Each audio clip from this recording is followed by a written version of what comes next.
Devil's Woodyard mud volcano erupts again.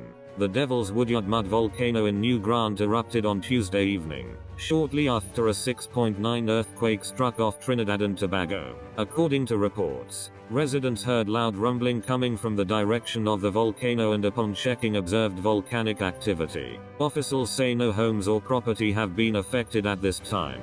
This is the second eruption for the year, as the volcano also erupted on Carnival Tuesday. Following this, Director of the UWI Seismic Research Center, Professor Richard Robertson, and Education Officer Mrs. Stacey Edwards noted the possible connection between seismic activity and mud volcanoes, saying that although there may be a connection, much more research must be done before making a conclusion.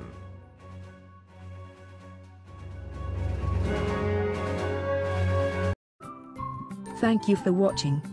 Please subscribe to us on YouTube. If you like, donate to us, visit home on the page PayPal.